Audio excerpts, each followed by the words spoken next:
Good morning students. Our today topic is LCR series circuit. Our previous two sessions में हम लोगों ने LCRs को सर्किट्स को देखा था, उसके LCR के डायग्राम को देखा था। उसके जो टर्म्स हैं हमारे जो हैं जो net voltage VR, VL, VC को जो है हमने और XR, XC को जो हमने देखा था। LCR डायग्राम को आपको हमने बताया था एक बिल्कुल जो है डिस्क्राइब कर करके, ठीक है। LCR सर्किट क्यों, इसको क्यों कहते हैं, सीरीज सर्किट क्या है, ये मैंने पूरे पिछले सेशंस में आपको मैंने डिटेल बताया।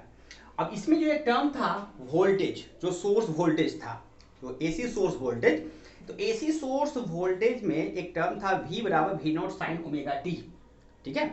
तो ये जो टर्म था आपके पास, हम यहाँ पर हम एक लिख रहे हैं V बराबर V not sine omega T, ठीक है, ये हमने लिखा आपको।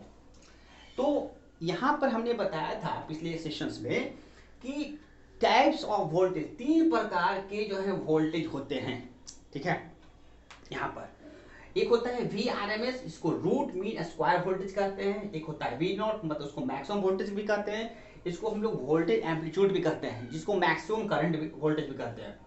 और एक होता है एवरेज वोल्टेज, मतलब एवरेज वोल्टेज, ठीक है। तो यहां पर, ठीक है, एसी में तीन प्रकार के वोल्टेज से आपको इंट्रोडक्शन किया गया है, ठीक है।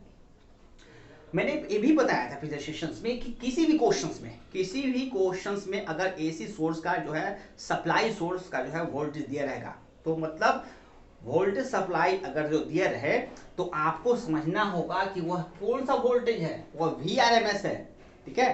तो सोर्स वोल्टेज, ठीक है, तो सोर्स वोल्टेज, ठीक है, जो सप्लाई में दिया रहेगा वो कौन सा वोल्टेज होगा, तो रूट मीन स्क्वायर वोल्टेज होगा, ठीक है। इसको हम लोग ऐसे भी देखें आपको इस जगह पर, इफ हमारा दिया हुआ है V बराबर V not sine omega T, तो ये जो हमारा जो है ये वोल्टेज जो है ये हमारा जो है सोर्स वोल्टेज है, ये हमारा सोर्स वोल्टेज होगा और यही हमारा जो है VRMS होगा। Therefore VRMS बराबर V, ये गिवन वोल्टेज होगा, गिवन सप्लाई वोल्टेज होगा, सप्लाई वोल्टेज, ठीक है। इसे हम एक कहते हैं जो सप्लाई वोल्टेज जो भी होता है वही हमारा VRMS, ठीक है। हम बिल्कुल क्लियर हो जाइए सारे क्वेश्चंस में, ठीक है, आपको जो सप्लाई वोल्टेज होंगे वही VRMS वोल्टेज होंगे, ठीक है। और ये जो आपका जो है यहाँ पर जो हम लोग जो है एसी जो सोर्स में, यहाँ पर एसी सोर्स में ये जो है ए पॉइंट बी पॉइंट यहाँ पर जो लिखते हैं, तो ये जो हमारा है V, तो ये हमारा VRMS है, वेरी वेरी इंपॉर्टेंट पॉइंट, ठीक है। ये सप्लाई है, एसी सोर्स का वोल्टेज है, सप्लाई वोल्टेज, यही हमारा वोल्टेज VRMS है, ठीक है, ठीक है। अब इसका जो है नेक्स्ट पॉइंट बहुत इंपॉर्टेंट है, इसे देखा जाए।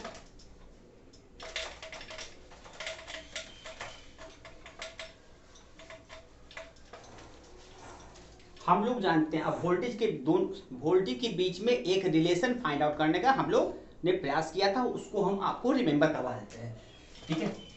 वोल्टेज रिलेशंस, वोल्टेज रिलेशन जो है पहला जो VRMS है, जो रूट में स्क्वायर वोल्टेज होता है वह मैक्सिमम वोल्टेज का अंडर 1/√2 होता है। इसको हम ऐसे लिख सकते हैं 1/√2 इंटू V नॉट, मतलब यह जो होगा वो मैक्सिमम वोल्टेज का 1/√2 होगा, ठीक है। देयरफॉर हम यहां से कह सकते हैं कि VRMS जो है स्मॉलर देन V नॉट, तो जो VRMS हमेशा छोटा होता है, स्मॉल होता है मैक्सिमम वोल्टेज का, ओके। यहां पर हम इसको ऐसे भी देख सकते हैं, इस जगह पर आप ऐसे भी देख सकते हैं, एक एग्जाम्पल से एक एग्जाम्पल लेते हैं कि इफ अगर हमारे पास इफ VRMS 220 वोल्टेज, अगर हमारे पास 220 वोल्टेज का VRMS है, एक गिवन वोल्टेज है, आप ऐसे भी लिख सकते हो बहुत बेटर से, ठीक है, यहां पर गिवन VRMS बराबर 220 वोल्ट, ठीक है, यही आपका सप्लाई है, ये आपका सप्लाई वोल्टेज है, ठीक है, ये हमारा, ठीक है, तो ये सप्लाई वोल्टेज है, तो देयरफॉर V नॉट कितना हो जाएगा, तो √2 इंटू VRMS, ठीक है, ये हमारा तो हो जाएगा √2 इंटू 220 ये आ जाता है 311 वोल्ट, ठीक है, तो देयरफॉर V नॉट बड़ा है VRMS से। यहाँ पर हम लोग फॉर्मूला और से कैलकुलेशन कर लेते हैं और देखते हैं कि जो है आपका V not always greater than VRMS given voltage से ये होता है हमारा, ठीक है। आप इसे ग्राफ से भी, आप इस रिलेशंस को ग्राफ से भी आसानी से देख सकते हो, ठीक है, हम ग्राफ बना करके आपको दिखलाते हैं, ग्राफ से देखो,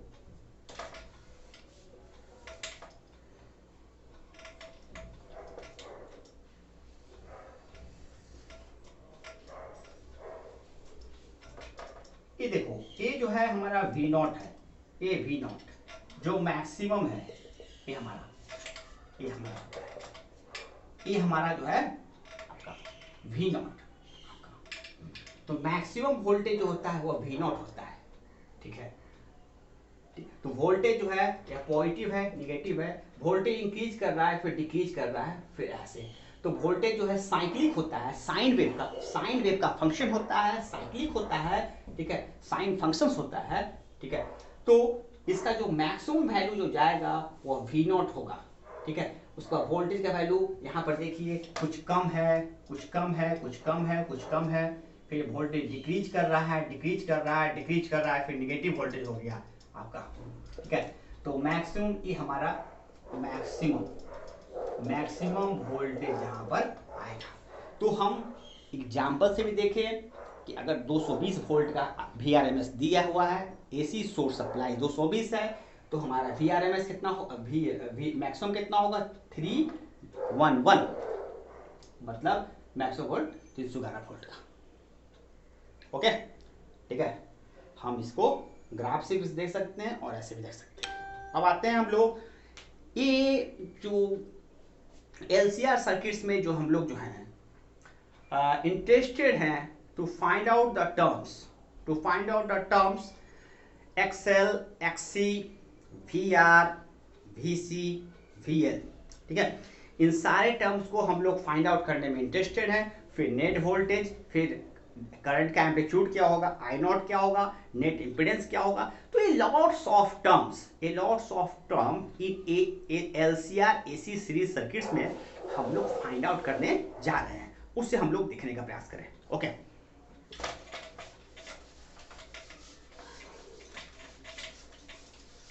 to find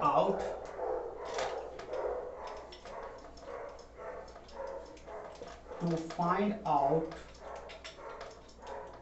terms in LCR series circuit number 1, first number आपको देखेंगे हम लोग XL, नंबर 2 XC,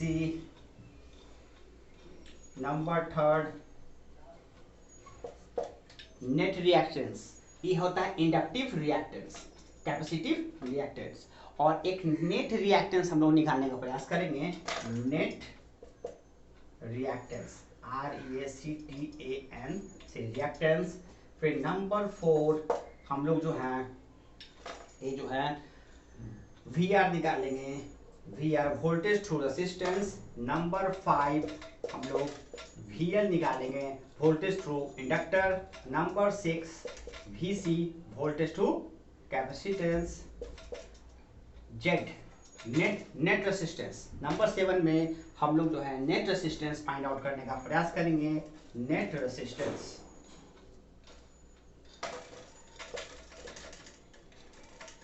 नंबर 8, ठीक है। तो एलसीआर सीरीज सर्किट, ठीक है, एलसीआर सीरीज सर्किट में कई सारे टर्म्स हैं, उसमें हम लोग इंटरेस्टेड हैं क्या क्या फाइंड आउट करने में, ठीक है। एलसीआर सीरीज सर्किट को पढ़ रहे हैं, समझ रहे हैं कि एलसीआर सीरीज सर्किट में क्या होता है, कौन कौन सा वो हमें क्या क्या उसमें हम लोग क्या होता है। मैंने बताया एलसीआर सीरीज सर्किट, उसमें जो टर्म्स हैं वो उसमें एक्सएल, एक्ससी, नेट रिएक्टेंस, हमारा जो है नेट रिएक्टेंस को हम लोग एक्स भी कहते हैं, एक्स यहाँ पर आप एक्स, और फिर voltage through resistance, voltage through inductor, voltage through capacitor, फिर जेड 7 नंबर में जेड जो नेट रेसिस्टेंस होता है, इसको हम लोग इम्पीडेंस भी कहते हैं 7 नंबर में, ठीक है। तो हम लोग यहाँ देखें, यहाँ पर एक जो टर्म है इस जगह पर जेड जो है, जेड नेट रेसिस्टेंस, 7 नंबर जो है रेसिस्टेंस, जिसको हम लोग इम्पीडेंस भी कहते हैं,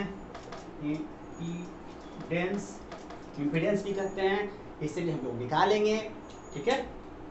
उसके बाद हम लोग जो है नंबर 8 में मैक्सिमम करंट फाइंड आउट करने का प्रयास करेंगे। मैक्सिमम करंट आई नॉट को फाइंड आउट करने का प्रयास करेंगे, ठीक है।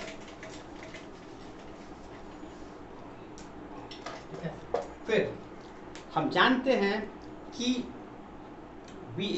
जो है जो एसी सर्किट्स होता है, एसी सर्किट्स बेस होता है फेजर डायग्राम पर। तो इसका फेजर डायग्राम क्या होगा, ठीक है, इसका फेजर डायग्राम क्या होगा हम लोग वो देखेंगे। फेजर डायग्राम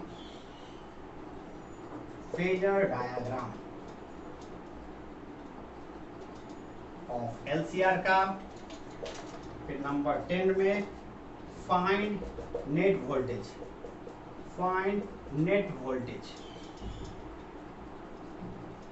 V, जो है 3 वोल्टेज होते हैं, VR, VL, VC।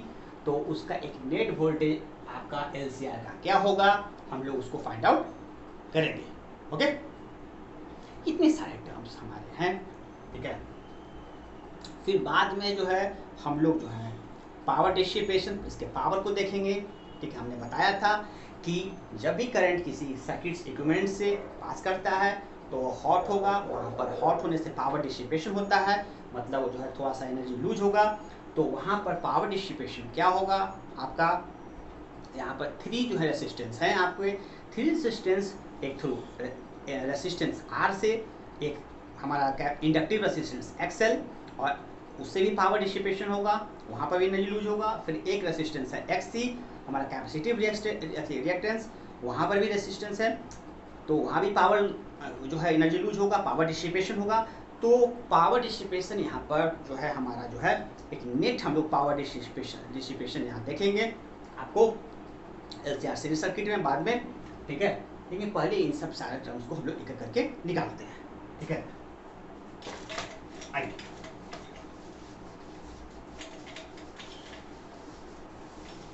Late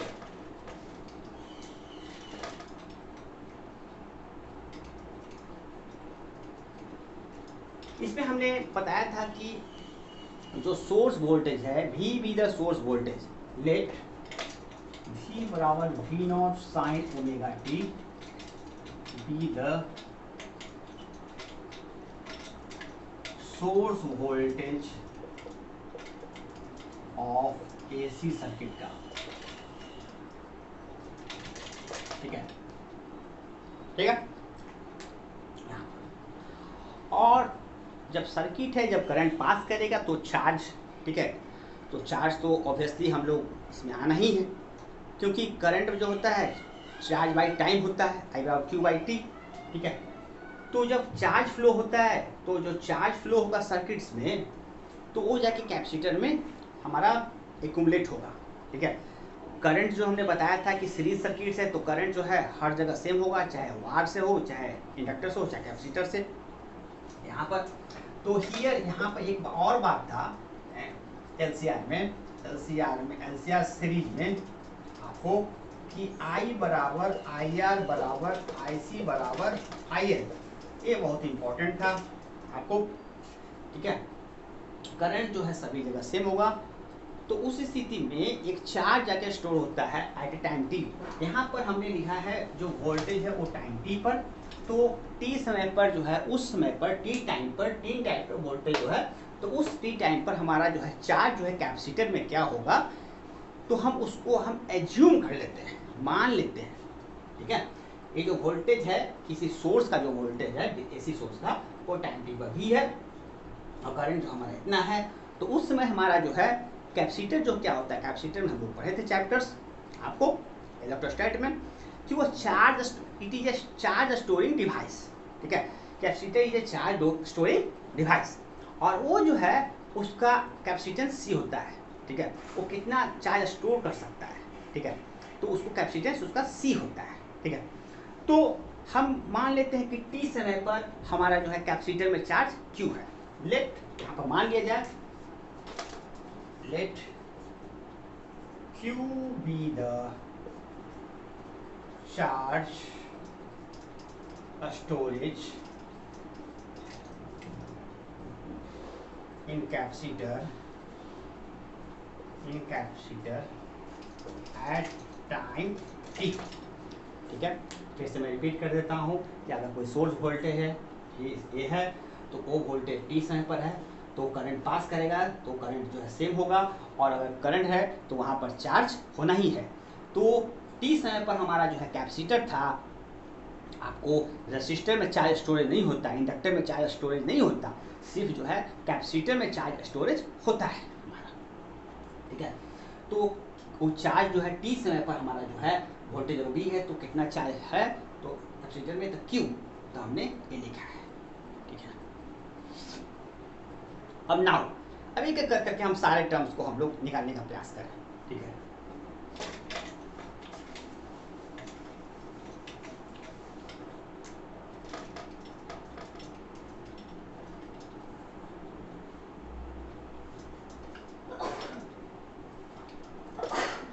voltage through resistance,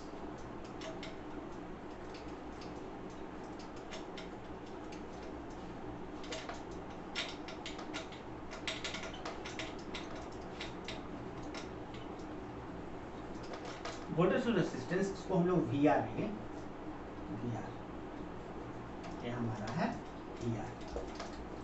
Ohm's law से हम क्या जानते हैं, ओम्स लॉ कहता है कि ओम्स लॉ कहता है कि V बराबर आई आर, तो हियर वी आर जो है हमारा होता है आई और आर।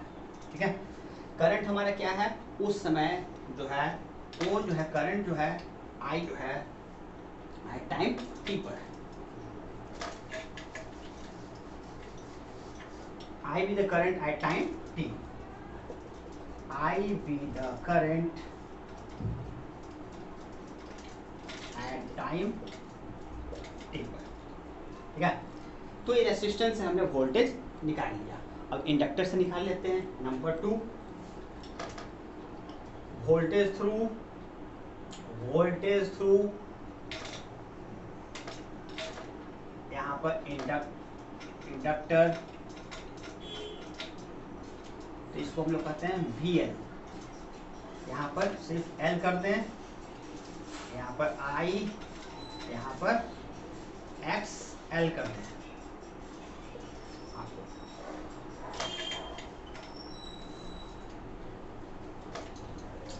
और XL जो होता है हमारा होता है, XL जो होता है हमारा वह ओमेगा L होता है। ठीक है, देयरफॉर वोल्टेज थ्रू इंडक्टर हो जाएगा हमारा I ओमेगा L, ये हमारा। ठीक है, तो हमने जो है वोल्टेज थ्रू इंडक्टर को निकालने का प्रयास किया। इंडक्टर से वोल्टेज डिफरेंस क्या होगा? हम जानते हैं कि दो इक्विपमेंट्स है हमारा, एक है इक्विपमेंट्स तो इसमें एक प्लस साइन होगा, माइनस पोटेंशियल डिफरेंस होगा।